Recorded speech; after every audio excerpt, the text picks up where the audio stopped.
মুক্তি পেলেন শহীদুল আলম। ইসরায়েল থেকে নেওয়া হলো ইস্তাম্বুলে। তুরস্কের প্রেসিডেন্টকে প্রধান উপদেষ্টার কৃতজ্ঞতা। যতই সংস্কার হোক, নির্বাচন ছাড়া গণতন্ত্রের উত্তরণ সম্ভব নয়, মন্তব্য ফখরুলের। প্রশাসনকে দলীয়করণের অভিযোগ। জুলাই সনদ স্বাক্ষর নিয়ে শঙ্কা নেই, জানালেন ধর্ম উপদেষ্টা। নির্ধারিত সময়ে নির্বাচন আয়োজনে কাজ করছে সরকার। এবং চলতি বছর শান্তিতে নোবেল পেলেন ভেনেজুয়েলার মাহিয়া।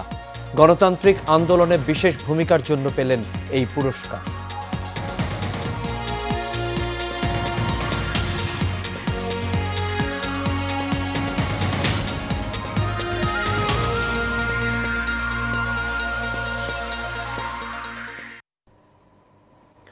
সবাইকে স্বাগত এশিয়ান প্রাইম নিউজে। দর্শক, পুরো সংবাদ জুড়ে আপনাদের সঙ্গে আছি আমি আনোয়ার রাজ। এতক্ষণ শুনছিলেন বিআরবি কেবল ইন্ডাস্ট্রিজ লিমিটেড সংবাদ শিরোনাম। এবার চলে যাচ্ছে পুরো খবরে। খ্যাতনামা আলোকচিত্রী ও মানবাধিকার কর্মী আলোকচিত্রী শহীদুল আলমকে ইসরায়েল থেকে তুরস্কে পৌঁছেছেন। বিকেলে ইসরায়েল থেকে ছেড়ে আসা একটি ফ্লাইটে করে তুরস্কে পৌঁছান তিনি। সেখানে শহীদুল আলমকে স্বাগত জানিয়েছেন বাংলাদেশের কনসাল জেনারেল মোহাম্মদ মিজানুর রহমান।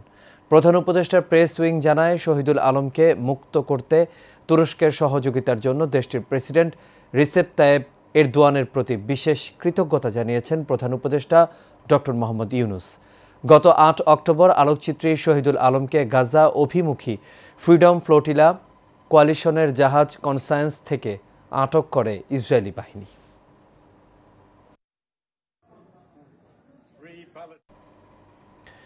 আমলাতন্ত্রকে একটি নির্দিষ্ট দলের পকেটে নেয়ার কাজ চলছে বলে অভিযোগ করে বিএনপির মহাসচিব মির্জা ফখরুল ইসলাম আলমগীর বলেন, এমনটা হলে বিএনপি তা বরদাস্ত করবে না।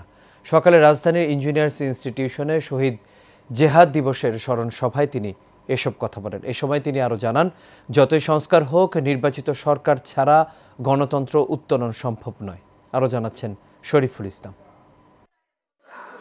স্বৈরাচার বিরোধী গণ আন্দোলনের সাহসী সন্তান শহীদ নাজির উদ্দিন জেহাদের শাহাদাত বার্ষিকী উপলক্ষে রাজধানীর ইঞ্জিনিয়ার্স ইনস্টিটিউট মিলনায়তনে এ স্মরণ সভার আয়োজন করে জেহাদ স্মৃতি পরিষদ। এ সময় ৯০-এর ছাত্র নেতারা শহীদ জেহাদের স্মৃতিচারণ করেন। নির্বাচন যতক্ষণ পর্যন্ত না হবে, যতক্ষণ পর্যন্ত বিএনপিকে আমরা শাসকের দল হিসেবে দেখতে না পাবো, ততক্ষণ পর্যন্ত রাজপথ ছাড়া যাবে না। একটা নির্বাচিত সরকার জরুরি। একটা নির্বাচিত সরকার না থাকলে এই দেশে আরো বহু ধরনের সংকট চলে আসতে পারে। স্মরণ সভায় বিএনপি চেয়ারপারসনের উপদেষ্টা আমানুল্লাহ আমান বলেন, যারা পিআর চায় তারা গণতন্ত্র চায় না। যারা পিআর মোদি চায় তারা বাংলাদেশে গণতন্ত্র চায় না। আজকে আবার গণভোট নিয়ে তারিখ নিয়ে উল্টাপাল্টা করতেছে, কথাবার্তা বলছে। তাদের কি আজকে নির্বাচনটা হলেই কিন্তু তাদের মাথা পুরি শেষ হয়ে যাবে।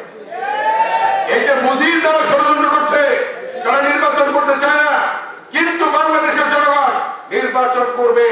মাননীয় প্রধান উপদেষ্টার ঘোষণা অনুযায়ী ফেব্রুয়ারির প্রথমার্ধে নির্বাচন হবে এবং সেই নির্বাচনে এই দেশের সরকার হবে তারেক রহমানের সরকার, এদের সরকার হবে জাতীয় সরকার, এদের সরকার হবে জাতীয় সরকার। সবাই বিএনপি মহাসচিব মির্জা ফখরুল ইসলাম আলমগীর অভিযোগ করেন, আমলাতন্ত্রকে একটি নির্দিষ্ট দলের পকেটে নেওয়ার কাজ চলছে। আমাদের নেতা তারেক রহমান এবং প্রধান উপদেষ্টা ইউনুস সাহেবের সঙ্গে এটি আলোচনা করার পরে নির্বাচনের যে সময় নির্ধারিত হয়েছে, সেই সময় নির্ধারিত নির্বাচন হবে, অন্যথা নির্বাচন হবে না। অর্থাৎ নির্বাচন তখনই হতে হবে।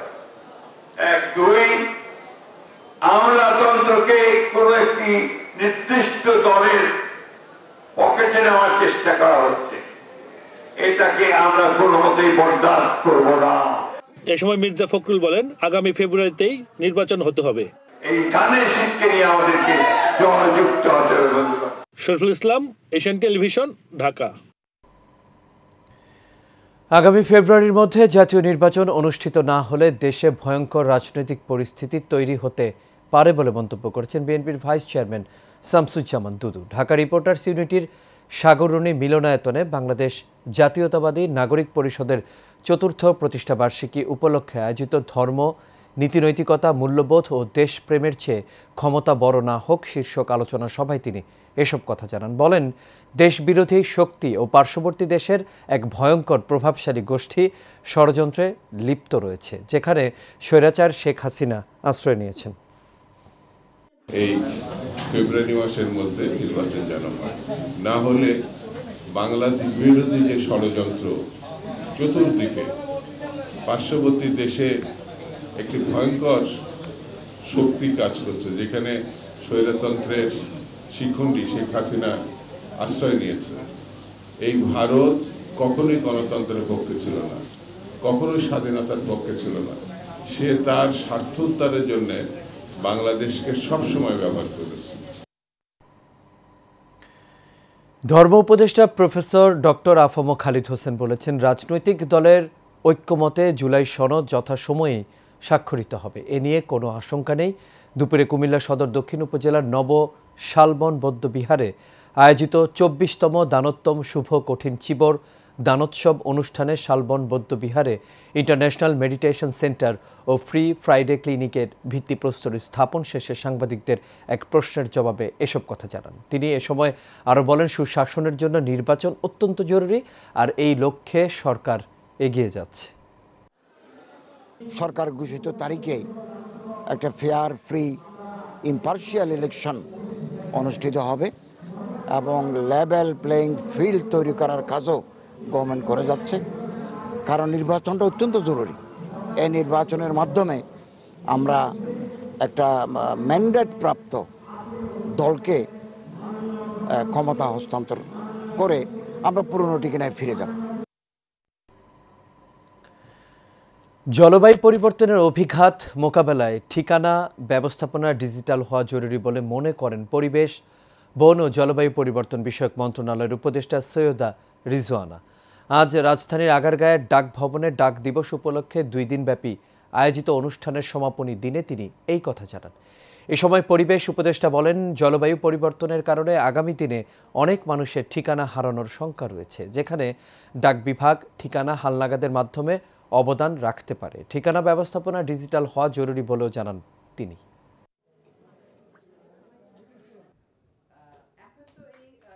বাংলাদেশ থেকে যদি সত্যি জলবায়ু পরিবর্তনের সেই তীব্রতায় আমরা পড়ি, যখন উপকূলীয় জেলাগুলোর বেশিটা অংশ চলে যাবে সমুদ্রের পানির নিচে, অনেক মানুষের তো ঠিকানা হারিয়ে যাবে।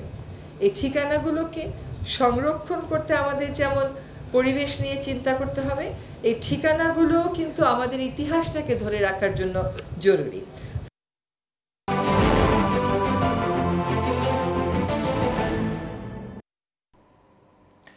এবার এনএসি নিবেদিত news story of the week. প্রাকৃতিক সৌন্দর্যের লীলাভূমি সিরাজগঞ্জের তারাস উপজেলা। চলতি বছরে শীত আসার আগেই অতিথি পাখির আনাগোনায় মুখরিত এই এলাকায় সুদূর সাইবেরিয়া ও আফ্রিকা থেকে আসা বিভিন্ন অতিথি পাখির কলকাকলিতে মুখরিত হয়ে উঠেছে উপজেলার উলিপুর গ্রামের দিঘি ও পুকুরগুলো। এদিকে অতিথি পাখি শিকার বন্ধে সবাইকে সচেতন হওয়ার পরামর্শ দিয়েছেন উপজেলা প্রশাসন। মির্জা আব্দুর রব বুলবুলের তথ্য ছবিতে আরও জানাচ্ছেন রাশেদ আকন। চারদিকে পাখির কিচিরমিচির শব্দ আর খুনসুটি, নানান প্রজাতির পাখির আনাগোনায় এক নৈসর্গিক মনোমুগ্ধকর পরিবেশ তৈরি হয়েছে সিরাজগঞ্জের তারাস উপজেলায়। প্রতি বছর শীতে এ অঞ্চলে অতিথি পাখির আগমন ঘটলেও এবার কিছুটা আগেভাগেই এসেছে পাখি। উপজেলার উলিপুর গ্রামের দিঘি, পুকুরসহ বিভিন্ন জলাশয়ে এখন অতিথি পাখির অভয়াশ্রম, যা দেখতে ছুটে আসছেন পাখি প্রেমীরা। এইরকম শীতের পূর্বেই যে পাখি এর আগে কোনোদিন আসতো না, এইবারই প্রথম, এটা আমাদের কাছে খুব ভালো লাগছে। এখন যে পরিমাণ পাখি আছে, অনেক হাজার হাজার পাখি, পুরো গ্রামটাই আমাদের পাখি। অতিথি পাখির আগমনে বেড়েছে শিকারীদের আনাগোনাও। স্থানীয়রা বলছেন, সংশ্লিষ্টদের উদাসীনতায় বেপাওয়ারা এই পাখি শিকারীরা। আমরা আশা মনে করি যে এই অসাধু শিকারীদের যদি হলো শিকার রোধ করা যায় এবং অবৈধ স্থাপনা এবং জলাভূমি যদি সংস্কার করা যায়, এখানে আবার আগের মতো এই প্রজাতি পাখিগুলো আসবে। উপজেলা নির্বাহী কর্মকর্তা জানান, বেশিরভাগ শিকারী রাতে পাখি শিকার করে, তাদের ধরতে তৎপরতা অব্যাহত রয়েছে। আল্লাহর রহমতে শীত আসার পূর্বেই অতিথি পাখিরা আমাদের এখানে এসেছে। তো আমরা আশাবাদী যে অতিথি পাখি যারা এসেছে, এই অতিথি পাখি যদি কোনোভাবে নিধন না হয় এবং এরা পরিবেশের ভারসাম্য রক্ষার্থে অত্যন্ত গুরুত্বপূর্ণ ভূমিকা পালন করে, এজন্য আমরা আমাদের এখানে যে পরিবেশবাদী গ্রুপগুলো আছে, উপজেলা প্রশাসন আছে, এরা এই বিষয়ে সচেষ্ট থাকবে এবং আশা করি শীত পর্যন্ত দেখা যাবে যে অতিথি পাখির এটা অভয়ারণ্যে পরিণত হবে। এই অতিথি পাখি রক্ষায় শুধু প্রশাসনের তৎপরতাই যথেষ্ট নয়, এজন্য প্রয়োজন সকলের সম্মিলিত প্রচেষ্টা। Rashed Akun, Asian television. সরকারি কর্মচারীদের বেতন ভাতা বৃদ্ধি, বৈষম্য মুক্ত নতুন পে স্কেল বাস্তবায়ন এবং জীবনযাত্রার মান উন্নয়নের দাবিতে সংবাদ সম্মেলন করেছে 11 থেকে 20 গ্রেড সরকারি চাকরিজীবী ফোরাম।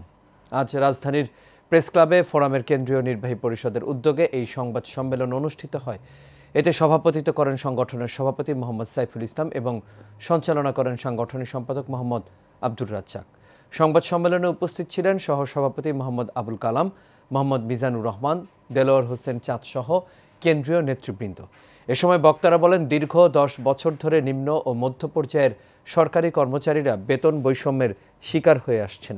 বর্তমান ন্যূনতম মাসিক ব্যয় 60,000 টাকার কম নয়, অথচ 11 থেকে 20তম গ্রেডের কর্মচারীরা মাত্র 15 থেকে 18,000 টাকা বেতনে জীবনযাপন করছে। বক্তারা দ্রুত বৈষম্যমুক্ত নতুন পে স্কেল ঘোষণা করার দাবি জানান। ব্রাহ্মণবাড়িয়ার কাইজলা বিলে টর্নেডো হয়েছে। বিকেলে সদর উপজেলার মাছিহাতা ইউনিয়নের পাগাচং এলাকায় ওই বিলে এই দৃশ্যের দেখা মিলে।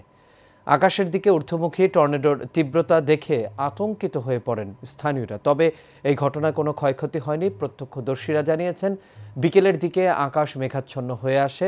হঠাৎ করে কাইজলা বিলে টর্নেডো হতে দেখা যায়। অনেকেই মোবাইল দিয়ে সেই ঘটনার ভিডিও করেন। বিজয়নগর উপজেলার নির্বাহী কর্মকর্তা সাধনা ত্রিপুরা বলেন, খবর পেয়ে কর্মকর্তাদের ঘটনাস্থলে পাঠিয়ে খোঁজ নেওয়া হয়েছে, এতে কোনো ক্ষয়ক্ষতি হয়নি। দেশের শীর্ষস্থানীয় বিজ্ঞাপন সংস্থা ইউনিট্রেন্ড লিমিটেডের বিজ্ঞাপন বিভাগের সাবেক মিডিয়া প্রধান ফয়জুল কবির মারা গেছেন। ইন্না লিল্লাহি ওয়া ইন্না ইলাইহি রাজিউন। আজ সকালে রাজধানীর এভারকেয়ার হাসপাতালে তিনি মারা যান। ডেঙ্গু আক্রান্ত হয়ে 1 সপ্তাহ হাসপাতালে ভর্তি ছিলেন তিনি। তার প্রথম জানাজা কল্যাণপুরে বাইতুল জান্নাত জামে মসজিদে অনুষ্ঠিত হয়। দ্বিতীয় জানাজার নামাজ বাদ এশা পাবনার সাথিয়া উপজেলার মেহেদি নগরে নিজ গ্রামে ঈদগাহ মাঠে অনুষ্ঠিত হয়। তার মৃত্যুতে শোক জানিয়েছেন বিভিন্ন বিজ্ঞাপন সংস্থা সহ টেলিভিশন ও পত্রিকাগুলো। আর এরই সাথে শেষ করবে এশিয়ান প্রাইম নিউজ। তবে যাবার আগে বিআরবি কেবল ইন্ডাস্ট্রিজ লিমিটেড সংবাদ শিরোনামগুলো দেখে নেব দর্শক আরও একবার।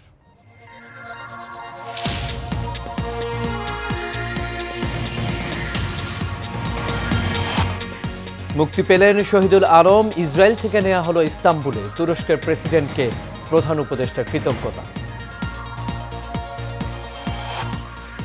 যতই সংস্কার হোক, নির্বাচন ছাড়া গণতন্ত্রের উত্তরণ সম্ভব নয়, মন্তব্য ফখরুলের।